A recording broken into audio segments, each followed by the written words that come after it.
Hey y'all, how's it going? I'm trading the ES futures on a 2000 tick chart with the 21 EMA. So I've got the overnight high up here and the overnight low down here. These are our key levels for the day. So before we get into this, I'm just going to quickly go over the overnight high and low because sometimes people can get confused about it because you're not necessarily looking to plot the absolute high and absolute low of the overnight session. You're looking to plot where there is the most support and resistance near the overnight high and low. And so, like for example here, we open here and, we've had this bounce right here on the overnight low. But also, if you look back into the previous session, we were clearly finding resistance right there. For a while, we pushed it out and retested it right there. Now, I don't like to look too far back into the previous session, but when something is this clear, you have to pay attention to it. And so, when we were clearly holding like that, and then we were finding resistance here again, only to barely make this swing right here in the overnight session, because this swing right here is in the overnight session. And so some might ask, well, how come I don't move the overnight low down to here? And it's because this isn't where the most resistance is. This is, clearly, like I said, I don't like to look too far back into the previous session, but this is extremely clear. You have to consider this. I mean, we got to bounce right off of it. 1, 2, 3, 4, 5 bounces, just very recently in the previous session. So, you're not looking to put it at the absolute high or low is the point. You're looking to where there's the most resistance. And so, I hope that helped. Of course, in this case here with the overnight high, there just isn't as much to base it off of, but you have a clear spike up, clear spike down, making a, very clear swing. And so you can just plot it right there at the top. And so anyways, starting right here, this is where I started trading at 8. Now, we attempt to fade back up here. We broke out of the overnight low and we started going sideways. We attempt to fade up. Obviously, you don't want to take that short right there. It's just a first entry coming out of this chop. One leg. It's a breakout pullback, but with a first entry. It's a first entry breakout pullback. And some might say it's a second entry because technically, to the tick, you have first entry short, second entry short. But that's just to the tick. I don't care about to the tick entries. I care about legs. You only have one leg here. And so anyway, we push on lower here. Nothing to get in on there. We just go into this wider channel here. Now at this point, when we break this channel, there's nothing on the way down here. But when we break here, there's a conflict because when a downtrend gets a break, you can expect prices to attempt a new low. But the overnight low right here, the overnight range, price will try to fade it. Because when you break out of the overnight levels or of a range, price is likely to attempt to fade back in. And so if you can expect price to fade back in and also make a new low, then that's a conflict because, there's reasons to buy and reasons to go short at the same time. And so you need to wait for something to play out. Now, ideally, what I was hoping for was, when we get this break and we started pushing down a little bit right here, I was hoping that we would just get something like this. 2 clear legs up. That way, we get 2 attempts to fade before we go short with the breakout. And so, because that's the thing, if you do want to get in on the breakout, you need to wait on 2 attempts to fade first. That way you're entering on a fade failure. And so, if we had gotten 2 attempts to fade up, we would still expect a new low for this downtrend, and we could very easily look for a short up here. And it would also be from up here, first entry long, second entry long, failure. So it would be a very big picture failed second entry. But we just don't get that here. We continue up in this smaller channel. Let me just draw it up really quick. I'm going to remove this wider one for a moment.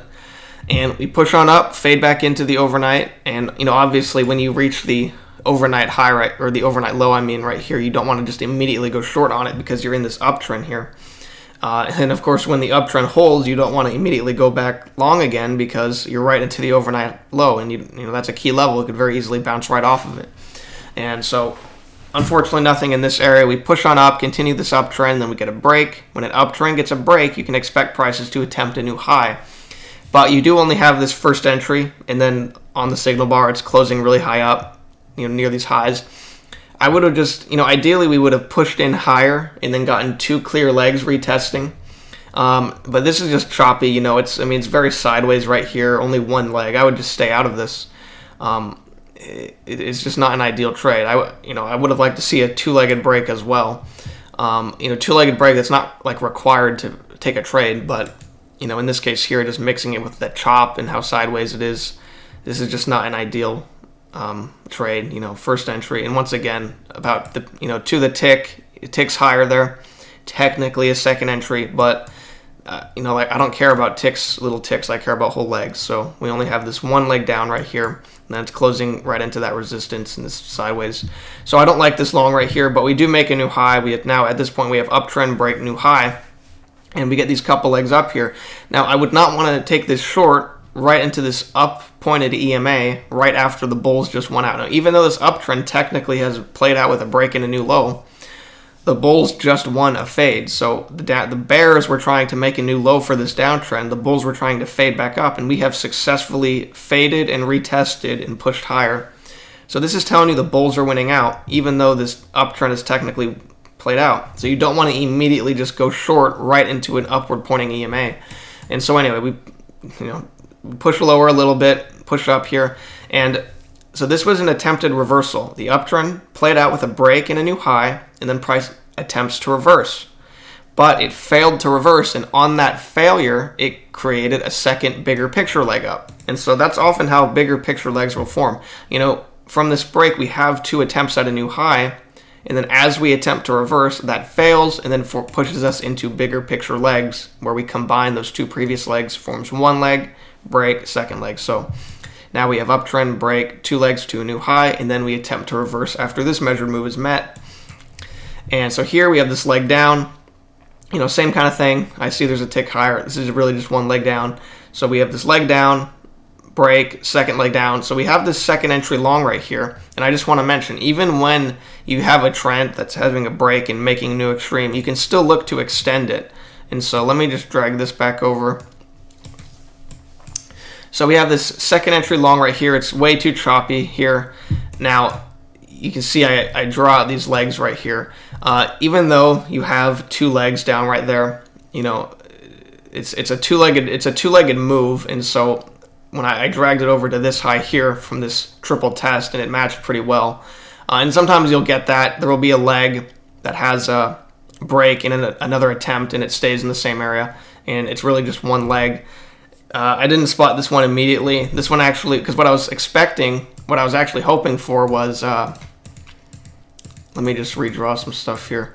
So we have this uptrend. What I was hoping for was 2 legs down from here, because sometimes it can be confusing, at 2 legs down, retesting the overnight low, basically a big picture failed second entry. Now, sometimes it can be confusing spotting your 2 legs down when price retests the same level, because at that point it's a double top and you could make a new 2-legged move from that double top. And considering it had barely broken the channel on this first push down, it barely broke it right there. I was thinking, okay, it could just be sideways and then we could get a 2-legged move from here. But, that's not what happened. Instead, it did just, bounce right here. So I was not exactly able to take that, but, I do see those 2 legs down. I could have spotted it a little bit faster. Once again, I was looking for that, possible other 2-legged move stemming from here.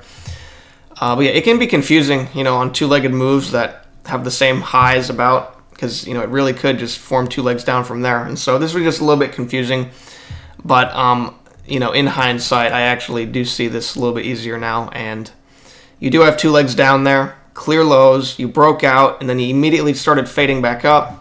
You barely closed, it's like either above or on, it's like right there, but either way, it didn't reject it, it still closed on its high. So I do think this looks like a good trade. If I could have spotted it in time a little bit, I just wasn't as focused as I should have been. It was a very slow day today, so I was getting bored easily.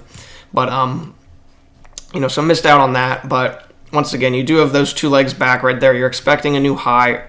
Nice reaction to this fading up very well. So, I think this looks good if you could have tried to get in before and try to get out before these highs right here. And so anyway, we push on up there. So now at this point, we have uptrend, break, push to a new high, and then as we make that new high, we attempt to reverse back down.